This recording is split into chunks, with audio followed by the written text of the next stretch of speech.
All right, everybody, welcome back into the Monday Morning Takeaways. Jay Tate, I'm Justin Hokanson from auburnsports.com. What's up, Jay? Hi, what's going on, Hoke? How are you, man? I see you're out on the back porch. I can't do my show on the back porch. So it goes. I have to do it in my arcade studio. That's a nice look. That's a nice look. No, the weather's just so nice. I'm like, man, I'll unhook a few things and sit out here for 30 minutes. Yeah, and chew it up, chat it up, chop it up. Yeah, man, a win. We get to talk Yeah. about a win, How even though about it that? feels, it's a win is a win, I guess, at this point. Auburn 33, Arkansas 24. Where do you want to start with this? Quarterback. There was some good, there was still some bad, and then there's obviously the freeze situation. Where would you start with this thing? What's your overwhelming feeling? I would go quarterback. I like the idea that Hugh finally saw enough. I'm not sure what it was. I mean, the pick six is an obvious harbinger there, Yeah. but we've been feeling, you and I, for 2 weeks, maybe 2 games anyway, that it was time to seriously consider a change at quarterback. And I didn't feel like he was being serious about it. And I guess that pick six finally pushed him into making a decision that he didn't want to make. But I liked what I saw from Ashton. I know his numbers aren't overwhelming. I think he passed for a regular number and he ran for another 35 or something like that. But he seemed freer to me, Hoke. He just seemed, and I talked to you about this on the brain drain a little bit. To me, it just seemed freer. And sometimes I feel like Jackson's just kind of paralyzed by indecision or anxiety about screwing something up. And I felt like Ashton was just out there rolling, man. And I like that better. Yeah, I was trying to look. I mean, Auburn had 212 yards in the first half on 38 plays, had 168 on 32 in the second half. It was basically split half and half, other than a kneel down. But you had a pick six in the second half. You had multiple turnovers that created short fields. So that certainly has been, you can take that into account when you're talking about total yardage. I agree. I mean, we'll see what the next couple of weeks look like with Ashton Daniels. He looked comfortable. Didn't see any issues about whether or not he can run the offense. Right. Had good arm strength to the pass. Eric Singleton, he's a really good runner. We heard that in fall. That's not new. We heard. I mean, Freeze said it. He's a good runner, and we heard reports from scrimmages and stuff that he had like a 70-yard touchdown run in a scrimmage, and that he could really run the ball. That was evident. I mean, he's a big physical guy. He takes long strides. Like, he eats up some room when he runs. And he got out of the pocket a few times where maybe it would have been a sack for Jackson Arnold. He got out and at least got it back to the line of scrimmage, ran around end, and maybe lost a yard in the end where he's trying to scramble, but didn't just go down in the pocket. Yeah, I thought he looked fine. I saw one throw he made to Perry Thompson inside the red zone on an out route that was very similar to an incomplete pass from Arnold in the first half. Very similar long throw out route where Arnold was late, and it was a long throw, and it was broken up. A very similar pass where Ashton's just a hair earlier throws the out route. It's complete for 9 yards. And so I think the anticipation sort of element of it remains to be seen. Like, let's see more of Ashton in terms of a whole game and maybe how he anticipates throws and progressions and things like that. But I thought he did his job. I think he brings more to the table running the football. I mean, you run some zone read stuff with him, and he's gonna go forward probably, for an extra yard or two. So he did his job. No turnovers. They ran the ball. Everything was pretty smoothly. But Arkansas is just such a bad defense that, we'll know more. Like, let's say Vandy. Kentucky is struggling. We'll see what Auburn looks like there. You never know. And then if assuming Ashton starts and assuming he plays well and Auburn can get the W, then you go on the road to Vanderbilt, and then you'll know a lot more about Ashton potentially in that game, I guess. Yeah, I'm not assuming anything, bro. I think it's going to be a dogfight to try to beat Kentucky. Yeah, I Just been mean, watching this team too long. yeah. Well, Kentucky with their quarterback threw 5 touchdowns. I mean, played decently. Just defensively, they got issues, a lot like Arkansas. So just Tennessee was doing what they wanted to do, and that's probably a good thing for Auburn that they have another chance to take on a defense that's got some problems. There's no doubt. You make a good point though about Ashton. I mean, he was good. He he wasn't like the secret sauce that made everything better, because really the offense continued to be kind of sputtery in the second half. And if it hadn't been for Rashawn Pleasant and that defense creating turnovers, it would have been a different game. I mean, for sure, because I don't think that offense is capable right now of consistent, 14 play, 75-yard drives. I just don't see it. They can do one here and there, but and again, they started off great in this game again. Like first drive, same thing. Wonderful.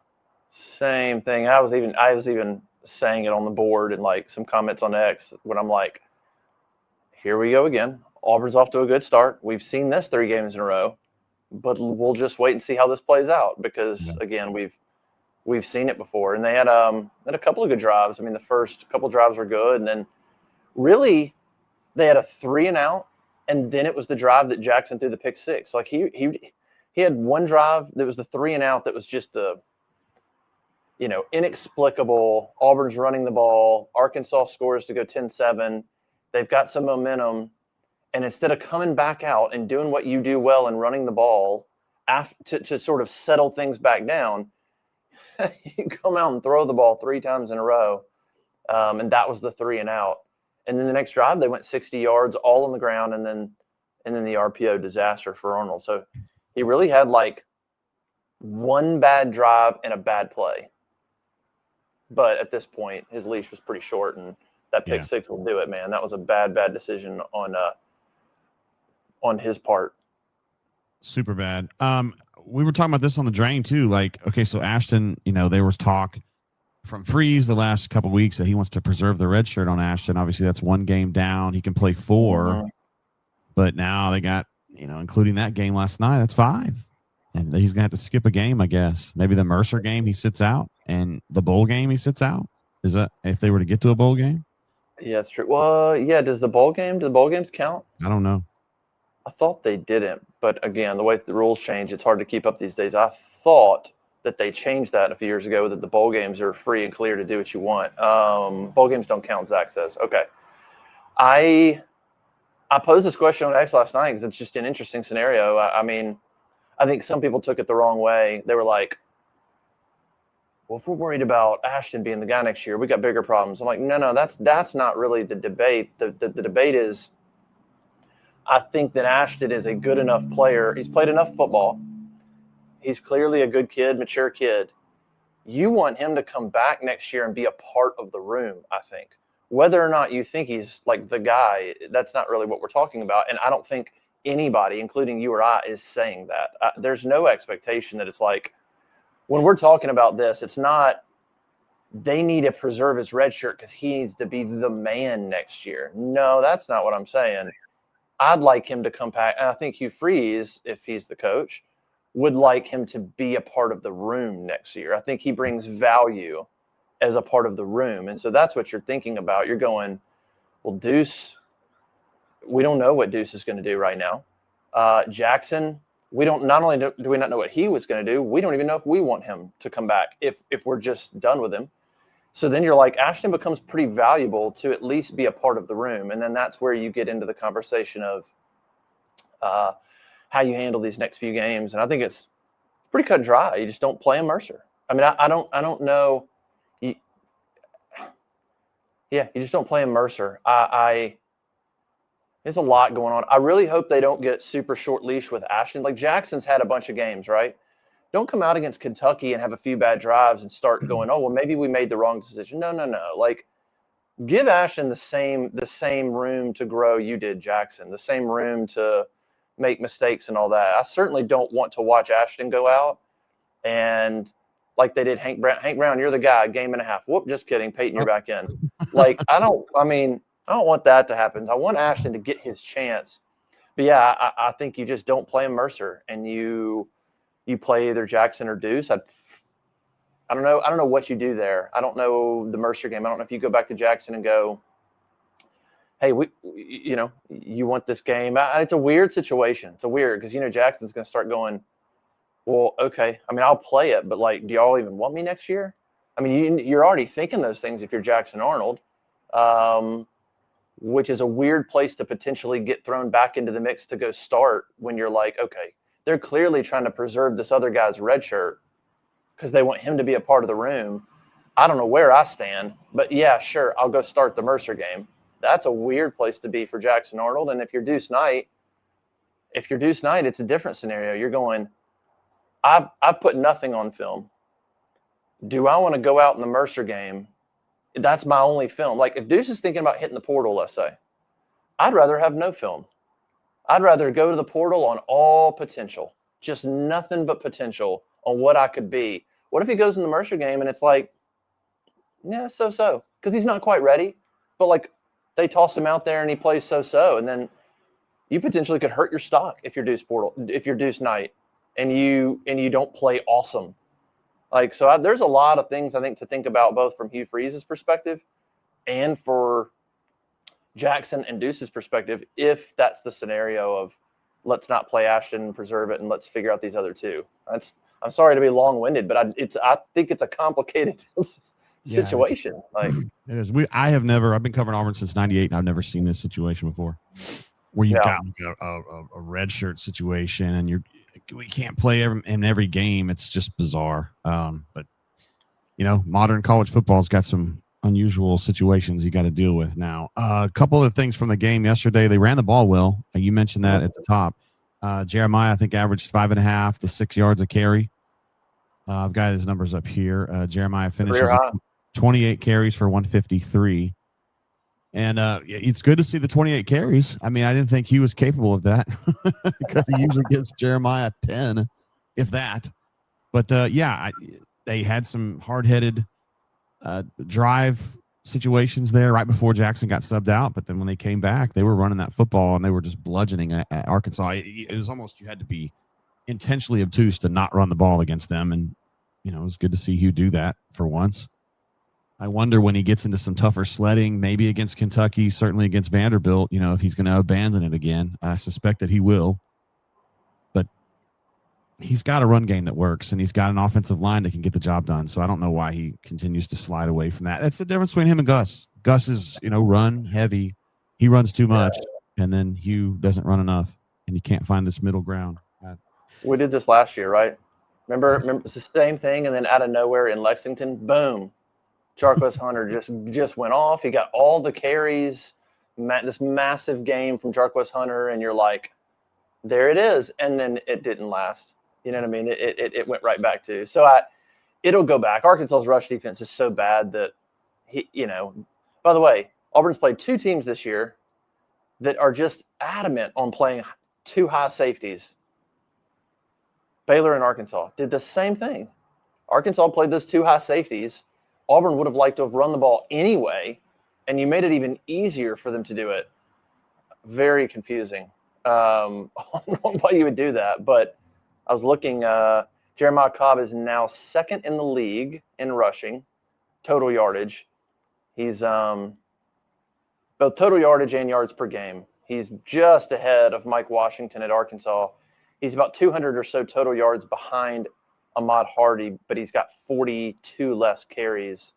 He's averaging 5 attempts less per game. But, I mean, I don't know if you can catch Hardy because they run the ball so much. I don't know if you can be 200 yards back and catch Hardy. But, I mean, Jeremiah Cobb is in prime position to be a top 3 rusher in the league, man. He just doesn't have the touchdowns, which nobody on the offense does. But, Freeze did call that. I mean, he said he'd have a breakout year, and he is right on track to be one of the top 2 or 3 rushers in the league. Easy to pull for. Montgomery kid. Everybody loves Montgomery from Montgomery Catholic, and waited his time. And now we don't even miss Damari, although that is going to be a specter that hangs over Hugh's head, I think, when it comes time for kids to make portal decisions. I think there's a number of kids, a percentage, to say, that are just really turned off by how that was all handled. So, I mean, you live and you learn. I think he could have handled it better. But the bottom line is that I don't think they miss Damari on the field right now. But you've got to assume that Jeremiah is going to be healthy and continue to be able to handle 25 to 30 carries. I know physically he can, but hell, we even saw Cam Coleman go down yesterday, and he's like, I don't think he's ever been hurt. So No, not that I remember. Pretty That sweet looked for like him. just a bad ankle sprain. Yeah. He came back in, but he wasn't 100%. And he just played a little bit and was like, I can't do this. Yeah, that stuff, man. That takes a minute. They'll rehab him. I bet he'll be in pretty good shape. Kentucky, not 100%, but he should be in pretty good shape. Orem Abson had a couple carries. You at least saw a little flash, like a little bit of. He had a reception out of the backfield. Yeah, for a first down, it was nice. Yeah, he saw a little bit. I think. I mean, there's a couple of. Offensively, before we sort of switch gears, I guess I wrote about it this morning. The other thing that you just can't ignore, and Auburn won the game, but I was like, I have to write about this because it's just glaring, and now it's worth legit talking about. Is, 6 trips in the red zone, no touchdowns, and 5 trips in the red zone against Missouri, and one or two. There are two touchdowns and 11 trips in the red zone in the last 2 games. But all that to say, they're now 126 nationally in red zone touchdown percentage. Jeez. And I was like, that's really bad. What were they last year? 122nd nationally.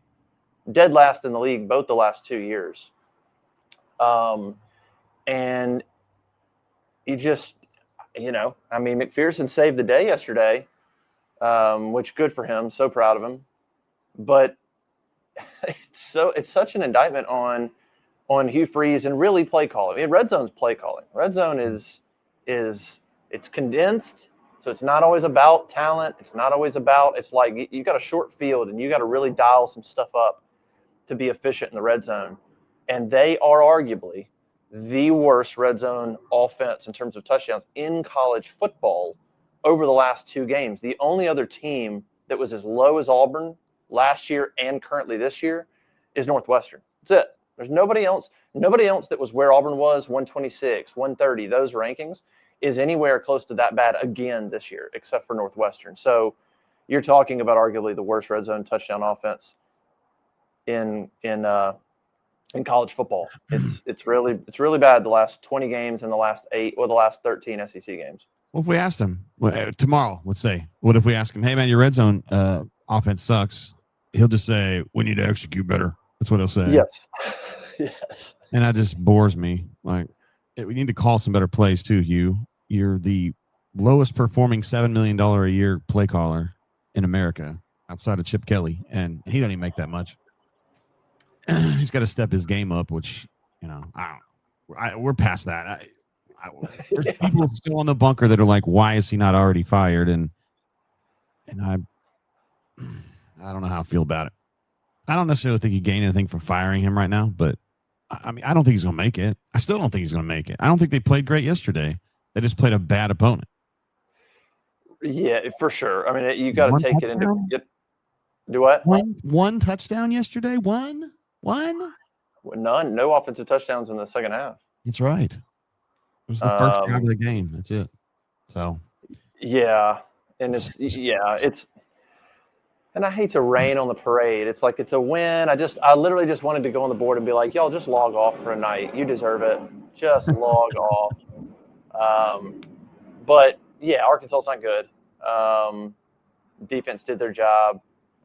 But yeah, the red zone thing is it's a perfect stat really to sort of, to me, encapsulate what the Hugh Freeze program is. It's like, there are times when they're good on offense. There's times where they have some explosive plays. But when you don't score touchdowns in the red zone, like that's the margin. It's just the margin of error is slim. And you got all these close games you've lost. And I can just point to that stat. I can just point to it. Why are you losing close games? I can just go, that's why. Because you're kicking field goals and other team. By the way, as good as Auburn's defense was last year, I went and looked it up. I'm like, well, what's the flip side? I'm just curious.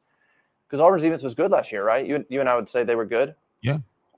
Touchdown percentage allowed in the red zone, Auburn was 95th defensively last year. Wow. So allowing touchdowns in the red zone, they were one of the worst offensively and one of the worst defensively. That's how you lose a bunch of close games. It's a good way anyway. They're better this year, and they've still lost a couple of close games, but a lot better this year. But it's just a good stat to be like, that's why, man. Like, you want to talk about being close. You don't fix that. We can do this all day, man. I mean, you just Yeah. SEC, you can't kick field goals, and I think it's like I think over the last 2 seasons in the SEC, they've been in the red zone 43 times. They've scored 14 touchdowns. Almost 30 times they've been in the red zone and not scored a touchdown. Like almost 30 different instances. We're in the red zone, no touchdown.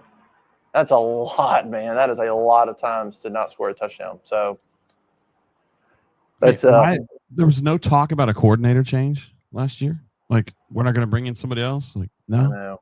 he's good. No, we're good. 124th is not too bad. I mean, there's room. It was bad. I know some people behind the scenes, pushed, in some capacity, like, hey, what do we think about an OC? Like, I know it was brought up to him, but I don't know that it was like, I don't know that I don't know that the right people, it wasn't like an ultimatum. It was like people would talk to him, hey, what do you think? It sounds so much like the Billy Napier thing. So much like Strickland's like, hey, what do you think? And Billy's like, I think I'm just going to stick. And Strickland's like, okay. And then it all went, it just kept going downhill. It feels so much like that watching it. I feel like it's if your wife gains a few pounds and you want to say something, but you don't really want to say something. So you got to kind of talk around it. That's kind of how they're doing it, I think. Hugh, maybe you'd be better if you had another offensive coordinator. I'm just throwing ideas out there, Yeah, just tossing ideas. Like, I'll go with you to the gym. We'll both go. No, I still fit into my black dress. I'm fine. Okay. Sure. Hey, Xavier Atkins. Animal.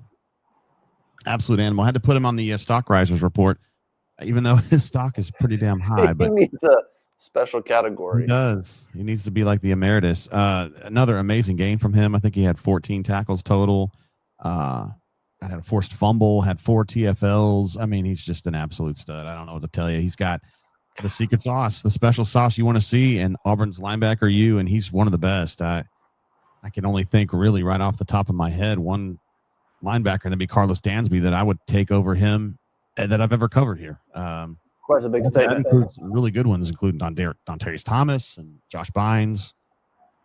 But, wow, the guy's motor is unbelievable. He's out there all the time. He's cutting down his missed tackle rate, which was the only problem I had with him earlier in the season. He's cutting that down. His diagnoses are great in the hole. He's a very physical hitter. He gets off blocks. He's got violent hands. There's just no downside. I think the NFL people might say they'd like to see him taller and longer, because I don't know how tall he is, 5'11" or 10 or 6'0", maybe. Yeah. And they want to see 6'3", but man, that you can't fault the guy's production. And I mean, Hoke, when he got signed, when they got him out of the portal, I was like, oh, cool, got a guy from LSU, whatever. And he ends up being the crown jewel, man. Yeah. Well, he's a good example of a guy that you get him from LSU, so you're like, okay. I mean, he's got to have some ability to land at a program like LSU. You're not a slouch athletically, but you didn't do anything. So kind of what's the deal? And we haven't talked to him, of course, in the media because, well, he's not the best interview from what I understand. Who knows what he would say? So they haven't really let us talk to him, which is funny. But he made a comment earlier in the season. He had a social media post, maybe on Instagram or something, that alluded to kind of feeling like he didn't get a chance at LSU, or maybe that it's just not the right culture vibe. He didn't feel like he was himself there, and he feels like he's more of himself here. It's amazing what just a change of scenery can do for you mentally. Think about Eugene Asante. Just was about ready to quit football, and just something clicked, and he became a really, really good player. But Atkins is, man, that's a crazy. You said that. I'm sitting here thinking about like in my life of watching Auburn football, of kind of recognizing and remembering players. Granted, we're only 8 games in. I'd love to see him do it the rest of this year, do it next year. But yeah, his instincts are up there, man. His instincts are up there. Right now, he is first in the league in tackles for loss.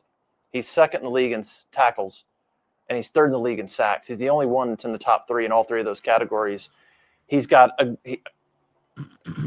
barring something unforeseen, he's going to have the most tackles for loss for any Auburn player in the last decade. Probably the same for sacks. He needs at least 3, which maybe he might not get there. We'll see.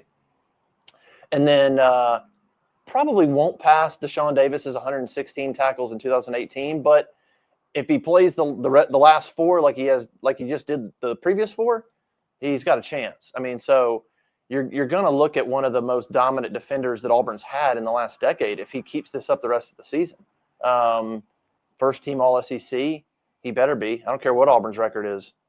So he's pretty incredible, man. I mean, his last 4 games, I looked it up. His last 4, 42 tackles, 9 tackles for loss, 5 quarterback hurries.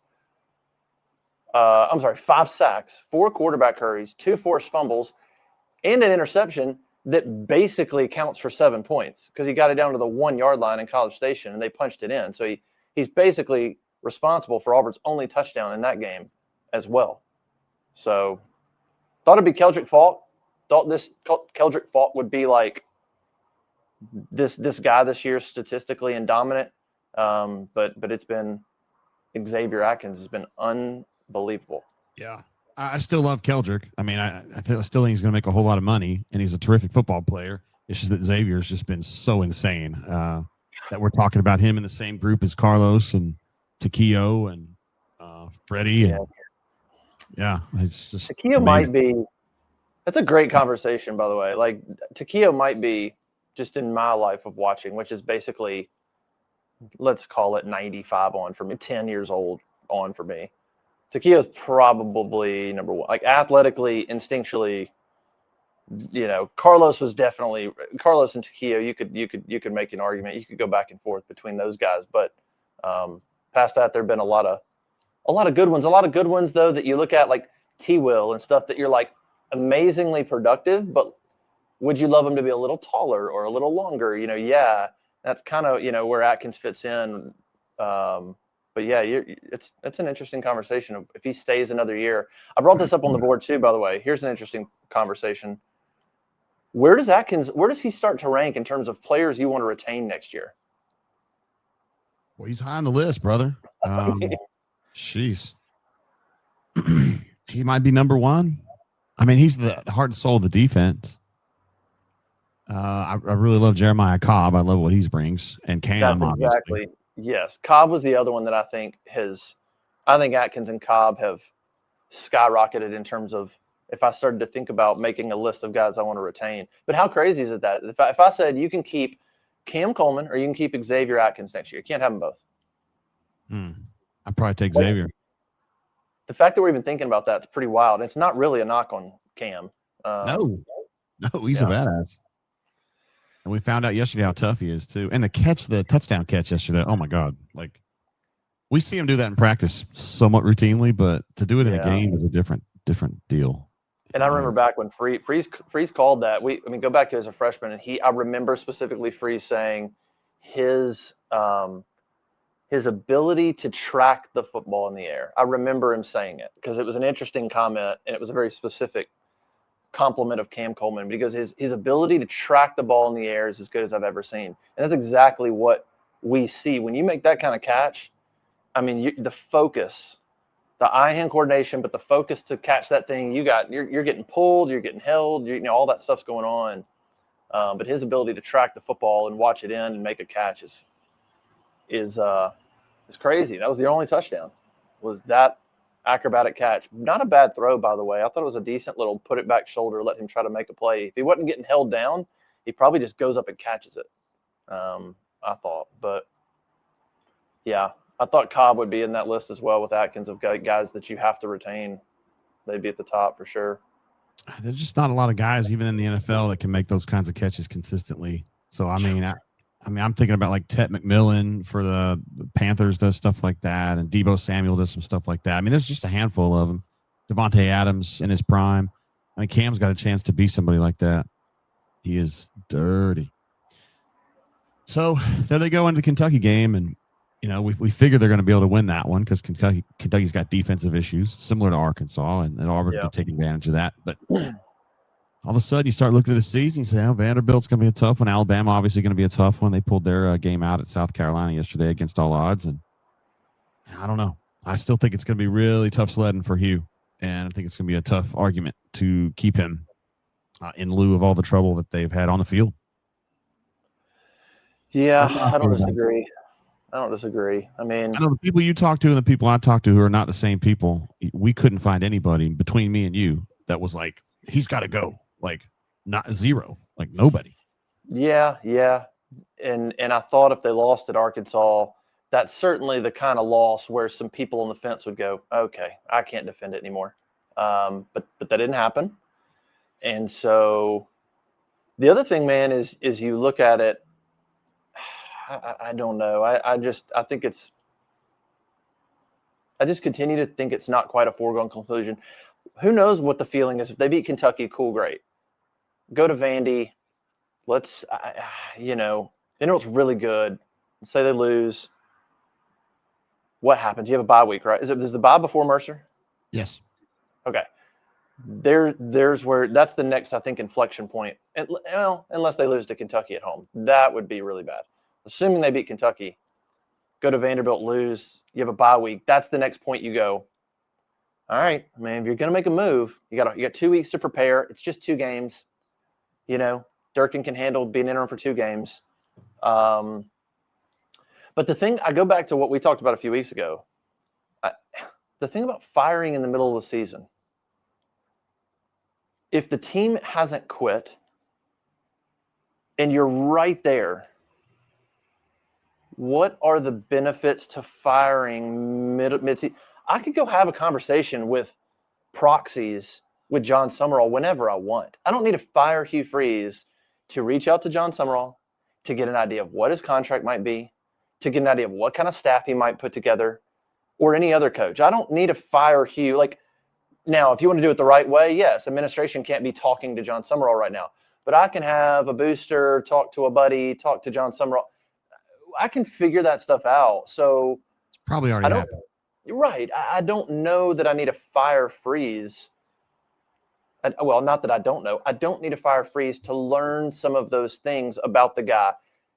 Firing Freeze would allow me to maybe, but still, what are you going to go have an interview with John Summerall in the middle of his season? So barring the team quitting, what am I missing? I'm legitimately asking. I'm not saying that anybody's wrong.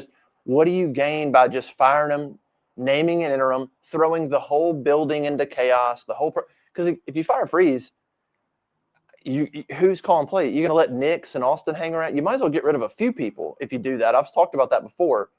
So, barring the team quitting, I just don't know.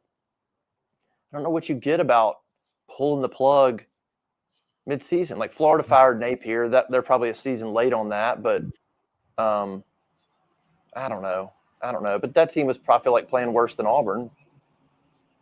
Yeah, I think some people look at Florida last year, 2024 Florida, and think that's exactly where Auburn is, where they gave Napier the extra year, even though everybody thought it was going to be a bust, and it was a bust, and so it just puts them a year further off schedule. So, I don't know. John Cohen's got some tough decisions to make. Mm-hmm. Yeah. Feels like, I don't know, it feels like we're trending towards he gets to finish the season. I mean, at this point, I mean, yeah, again, it's Arkansas and Kentucky games I thought were interesting because those were the 2 games. They're unranked and they're not good teams. You go lay an egg in those 2, and now I'm reevaluating, going, okay, now I'm wondering if the team is like not with you anymore. If barring that doesn't happen, I'm going to fire you because you go to Vanderbilt and lose. Like, I mean, they're 8th in the country. That's like, I'm just not sure that makes a lot of sense. But I'm with you. I still think a tall task to retain him. I mean, that seems like, I don't know, man. I mean, what if we go back to that thing of reeling off Kentucky, Vandy, Mercer, and who knows what the future holds there. But there's just some things that are glaring, like we talk about red zone offense or whatever. There's just still some things that you go, man, the only shot you get to come back is if you give everything up. And even then, I'm just not sure. I'm not sure if boosters are on board and all that. So I don't know. I'll just take it another week. Yep. We'll just go another week, kick the can down the road. Cohen was at the game. You saw that? I mean, he gave the little lukewarm congratulations to Hugh Freeze afterwards. That was like, hey, good job, man. Another 7-day contract, Justin. I mean, like, I don't even Yeah. So I don't know. There's really nothing new on that front, I guess. Bunker's already made up his mind, though. He is That what? Dunzo. Surprised he's showing up for work. I'm serious, dude. I mean, they've had enough. They've just had enough.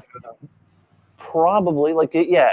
If you asked me to put my money on it, but that's the difference between being a poster and being you and I. I mean, it's just like there is a world. I think you and I agree. There is probably a world or a scenario. Well, no, it sounds like you're like there's not a world or a scenario that he gets retained. Yeah. Oh no, I've been covering Auburn long enough. There's a scenario where he gets retained. Yeah. Same. Yeah, I personally think he's cooked and he needs to go because he doesn't bring the toughness. The team doesn't have the toughness. Even yesterday, I didn't think the team had the toughness. Now Alex did, and Cam did, but they didn't really close that. The defense did a nice job yesterday. I'm talking about the offense specifically, which is Hugh's thing. They don't have the toughness. The defense has the toughness because DJ's got it. But anyway. Yep, they do. I talk to people who go to practice and they're like, it's just like watching two different teams out there. Well, whatever. They got to win. Really proud of Alex, man. Like we wrote I'm sure we all wrote about him, but that was cool to see. Like Freeze got legitimately choked up talking about him post game, talking about Alex walking into his office Monday going, "I'm sorry, I lost that game," and comes back and hits 6 for 6. I mean, what a comeback! Like a week later, goes 6 for 6. Really, really remarkable. And the kind of person Alex is to walk in there and go, "That's on me," when you're like, it's not. I mean, did it hurt for sure, but we all know that there's a lot of issues going on. But I can imagine that would hurt as a head coach to have a kid come in and say, "That's on me." It's like, dude, it's not on you. But the very next week, 6 for 6, that's big time, man. Huge. That's big time. One of my favorite players to ever don the Auburn uniform. And I wish that Hugh had been honest with the kid and say, "You didn't lose this game. My play calling loses games, not your kicking." That's what he should say. I guess we'll wait and see on the quarterback. I guess the only thing to hit on is there's no world where Jackson Arnold starts Kentucky, right? I mean, How do you do that? Unless there's an injury, no.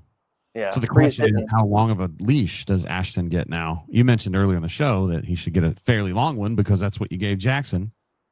For sure. So they better not be hooking and laddering him out of there if he makes one bad throw. Seriously, I don't want to see that. I don't either. I think I don't either. Well, Freeze is just uncommittal after the game, which is fine. It's minutes after the game. Want to watch the film because Jackson did a few good things, but he started 6 for 6, but then it went downhill. He's like 1 for his next 6 with a pick 6, so it went downhill quickly, which is a trend. But yeah, it's not. Last year, Hank Brown was so inexperienced that 3 picks against Arkansas. You're like, uh-oh. Ashton has played a lot more football. Like he goes out and has a bad half. To me, you don't treat him like you did the thing last year where you pull Hank Brown halfway through his first decent game, first big game. It can't be. If that happens, I mean, like, I don't even care what happens. Fire. If this type of decision making is going on, like, fire him at halftime. Because if that's what we're doing, I don't even care if Jackson were to come back and win. I'd be like, if that's where you're at and you're so non-committal and you're so unsure, then call it off. Call it off. I mean, we're already probably there, but yeah. I don't know. Kentucky night game. Is there an early spread on that, Zach? What do you think it is, if I had to guess? I have no idea. Is Auburn probably I think they're double digit? 12 and a half? Wow. It could be that much. Is it? I don't know. I haven't seen anything. So I don't know what it would be. I just feel like coming home. Maybe it's not that much. Maybe it's 8.5. The early one I'm looking at here on DraftKings is 10. Look at that. I said 12 and 8. 10. I'm going to go to Auburn, man. I think Auburn will. Kentucky's cooked, man. That they're more cooked than Arkansas. I mean, to me, like, I don't know if they can get rid of their coach. They still owe him a bunch of money, and that's the second program at that school. Like, men's basketball is where the real money is. So. How about Brian Kelly? How about LSU owing him $53 million as his buyout, and they were chanting fire Brian Kelly, and that dude is a $53 million buyout right I now. was talking to Cordy at lunch today. Can you remember the SEC having so much fan angst? I feel like half the programs are ready to fire their guy right now. I tweeted last night at 10 o'clock, everybody wants to fire everybody. Because that's what it feels. We are in a world of, and this, I'm not excusing Freeze. Like, I'm not saying if you want to fire Freeze, you're wrong, by the way. I'm just making a general, like, we're in a world of zero patience. Zero patience. I mean, there is no more, I don't know, man. Among the big time programs, you're just not going to get any time. I mean, maybe a program that there's less on the line or less pressure, they'll give you some time because it's, but I mean, we're in a crazy time to be a head coach. They're getting paid. I don't feel bad for them. Don't get me wrong. We're just in a pretty insane time. The BK thing, the Brian Kelly thing is different because I think there's a cultural thing that they always felt a little unsure about him culturally. Like, is he really the right guy? And he says weird things. And so I think there's more to that one than just like he's lost some games. I think they've always sort of been annoyed by him a little bit. But no. That's the other thing I was going to bring up and ask you. Does that play a part at all? At all? If you're Cohen going, okay, like LSU wants to fire that dude, Florida fired their guy. Am I worried about Levy at Mississippi State? No. You're looking around going, Kentucky, they're a mess. They're probably about to change their guy. Arkansas is making a coaching change. Like, are you just looking around going, there's a whole bunch of programs that are either changing or unsure. Then there's some programs at the top that are in good shape. You have a choice right now. If you're Auburn, you're like, you're either with these guys rebooting, or like, is there any inkling of going, what if I hung on to him and made him hire an OC? Because I don't want to go backwards with all these other programs resetting and rebooting and losing half the roster to the portal. And is there any, with all of the other programs, not all, but a bunch of the other programs in angst, is there anything to not wanting to join that group this year? Or are you like, I can't even worry about that. If he's not the guy, he's not the guy. And if it puts us in the boat with these other schools that are a mess and trying to reset things, so be it. Yeah, I'm not sure you make it sound like that. I mean, if there's going to be that many programs looking for a new guy, it's going to really thin out the potential candidates unless you've got something already going. You know, let's say Auburn, kind of like a la 1998 Tuberville, where they've got it set up 6 weeks ahead of time.